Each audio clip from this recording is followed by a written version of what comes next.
Hello, welcome to this channel. Congratulation अगर आपने इस चैनल को ढूंढा है तो, क्योंकि इस चैनल पे हम बात करते हैं साइकोलॉजी की, फिलॉसफी की, साइंस की, बुक्स की और लाइफ की। हम बात करते हैं कि हम खुद में एक बेहतर इंसान कैसे बन सकते हैं।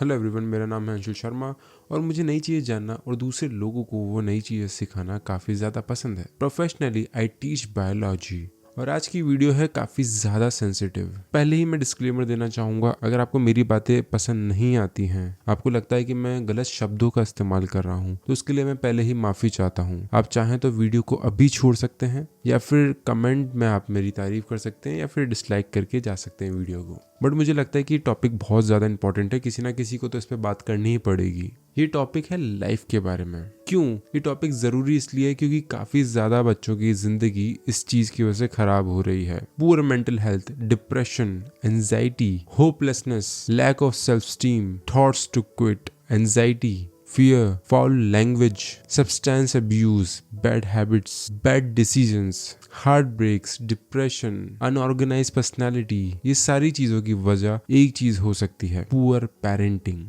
यस, बहुत ज़्यादा चांसेस हैं कि अगर किसी बच्चे के अंदर ये सारी चीज़ें देखने को मिलती हैं तो उसका रीज़न वो नहीं, उसके पेरेंट्स हो सकते हैं। आई एम सॉरी, सुनने में काफ़ी ज़्यादा एग्रेसिव है बट ये सच है। थोड़ा पेशेंस के साथ वीडियो को देखिएगा, हम पूरी चीज़ों को समझेंगे। अगर आपको भी ऐसी ही वीडियोस देखना पसंद है जिसमें साइंस की बात हो, फिलॉसफी की, साइकोलॉजी की, तो इस चैनल को ज़रूर से सब्सक्राइब करना।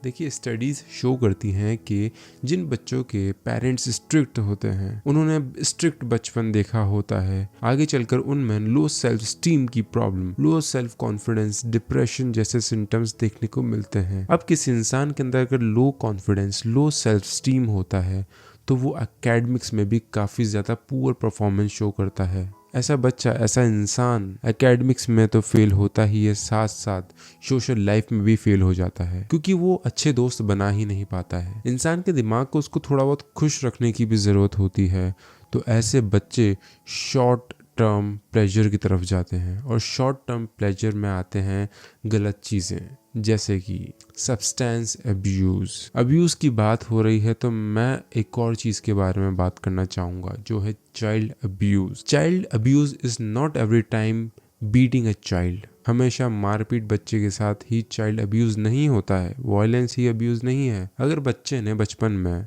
लड़ाई झगड़ा देखा है, किसी और को पिटते हुए देखा है, गाली जैसा माहौल देखा है, अब्यूजिव लैंग्वेज, बुरी बातें करते हुए सुना है, तो उसके दिमाग के ऊपर काफ़ी गहरा असर पड़ता है। एक इम्प्रेशन सा पड़ जाता है, एक स्कार सा पड़ जाता है, एक दाग पड़ जाता है जो कि उसकी पूरी ज़िंदगी में नहीं मिटता। वो बच्चा इसी दाग के साथ अपनी पूरी ज़िंदगी बिता देता है और कई बार अपनी ज़िंदगी ख़राब करने के साथ साथ दूसरे लोगों की भी ज़िंदगी ख़राब कर देता है। कुछ रीजंस हैं कि गवर्नमेंट ने कुछ नॉर्म्स डिसाइड कर रखे हैं कि 18+ बाद ही ये चीज़ें होंगी, 24+ बाद ही ये कुछ पर्टिकुलर चीज़ें होंगी। ब्रेन बच्चों का डेवलप नहीं हुआ होता है, कहा जाता है कि 24 साल तक डेवलप होता है ब्रेन।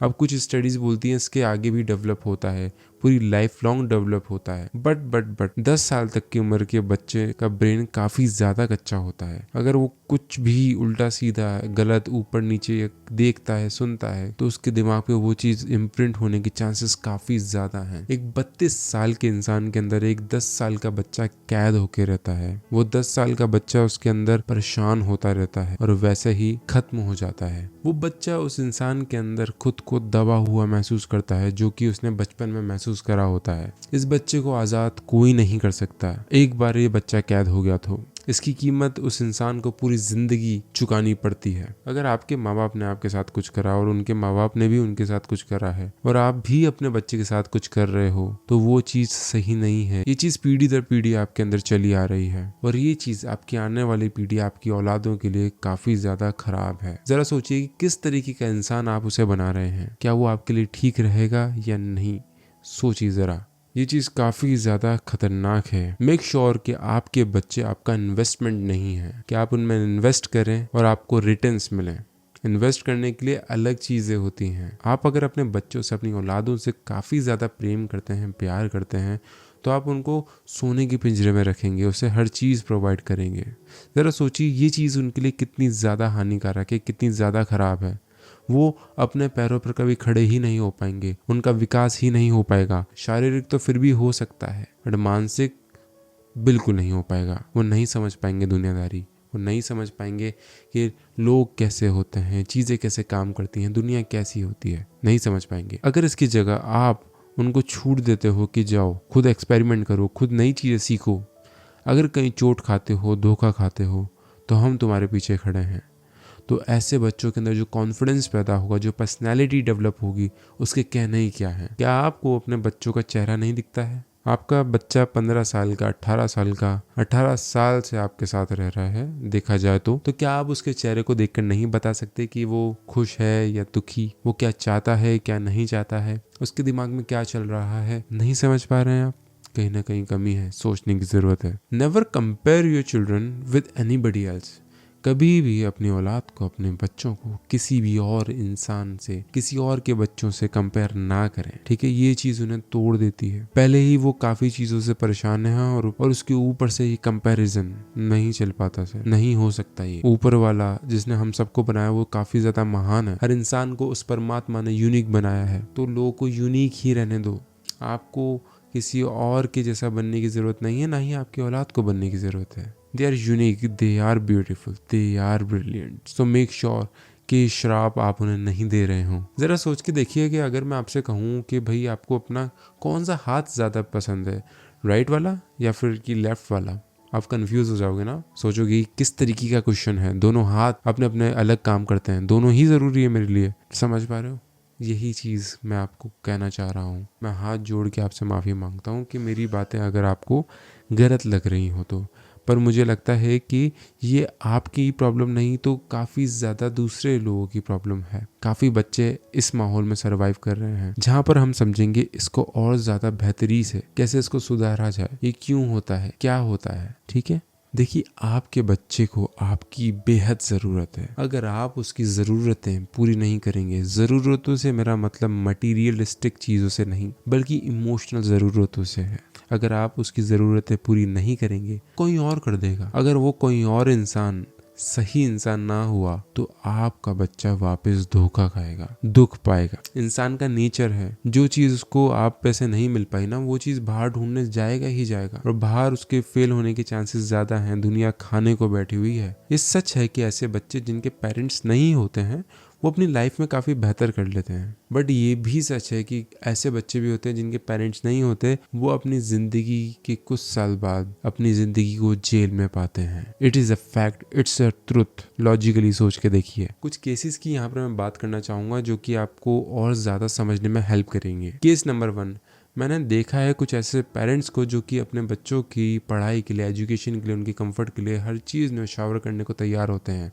यहाँ तक कि अपनी प्रॉपर्टी बेचने तक को भी तैयार होते हैं कि भाई हम हमारी ज़मीन बेच देंगे, तुम जो चाहे वो करो अपनी ज़िंदगी में। पर वो बच्चे अपने माँ बाप के पास कामयाब होने के बाद लौट कर नहीं आते हैं। वहीं दूसरे केस में ये बच्चे लौट कर आते हैं। वहीं एक तीसरा केस भी है जहाँ पर उनके पेरेंट्स उन्हें कुछ नहीं देते हैं, बेसिक ज़रूरतें भी पूरी नहीं करते हैं। हो सकता है कि वो ना कर पाते हों, बट इमोशनल ज़रूरतें भी पूरी नहीं कर पाते हैं। इसके बावजूद वह बच्चे वापस उनके पास आते हैं उनका ख्याल रखने। वहीं एक फोर्थ केस जहाँ पर पेरेंट्स का रवैया बच्चों की तरफ बिल्कुल भी सही नहीं था और वो बच्चे अपने पेरेंट्स को सच में हमेशा के लिए छोड़ के चले जाते हैं। जरा सोचिए कितना हार्ट ब्रेकिंग है ये। इसका जिम्मेदार कौन है? मैं पेरेंट्स को इसका जिम्मेदार नहीं ठहरा रहा हूँ। इस वीडियो का आपके तक पहुँच पाना एक संकेत हो सकता है कि हम चीजों को सुधार सकते हैं, चेंज कर सकते हैं फ्यूचर। देखिए इस दुनिया में किसी भी चीज की गारंटी नहीं है, तो आपके बच्चे आगे चल के कैसे निकलेंगे इस चीज की भी कोई गारंटी नहीं है। कोई भी स्टैम्प लगा के नहीं कह सकता कि yes they are going to be like this only. No, there is no guarantee. Life का भी गारंटी नहीं है, बट आपको पेरेंटिंग को ऐसे लेना है कि जो आपके बच्चों के लिए बेस्ट है वो ही आप करें। आपको सोने का पिंजरा नहीं बनना है, रीढ़ की हड्डी बनना है। काफ़ी ज़्यादा बड़ा डिफरेंस है इन दोनों चीज़ों में। आपका कोऑपरेटिव मिजाज होना उनकी ज़िंदगी में काफ़ी ज़्यादा चेंज ला सकता है। जो प्रॉब्लम्स मैंने गिनाई थी, depression, low self esteem, low self confidence, ऐसी चीज़ें उनकी ज़िंदगी से दूर हो सकती हैं आपके रवैये के बदलने से। मैं आपको दोस्त बनने को नहीं कह रहा हूँ, दोस्त बनने की ज़रूरत नहीं है, मैं कह रहा हूँ कि अच्छे पेरेंट्स बनने की ज़रूरत है। एनीवेज, ये मेरी थोड़ी सी कोशिश थी, हो सकता है मैं काफ़ी ज़्यादा गलत हूँ इस चीज़ में, बट अभी के लिए मुझे बहुत ज़्यादा क्षमा कीजिएगा अगर मैंने आपके जज्बातों को कहीं ना कहीं से ठेस पहुँचाई हो। मेरा मकसद सिर्फ मदद करने का है, अच्छी नीयत से। उम्मीद करता हूँ कि आप स्वस्थ होंगे, आपके आसपास के लोग स्वस्थ होंगे, खुश होंगे। आपकी बेहतरी की कामना करता हूँ। मिलता हूँ आपसे बहुत जल्द अगली वीडियो में। तब तक के लिए रखिएगा अपना बेहतर ख्याल। अलविदा, बाय बाय।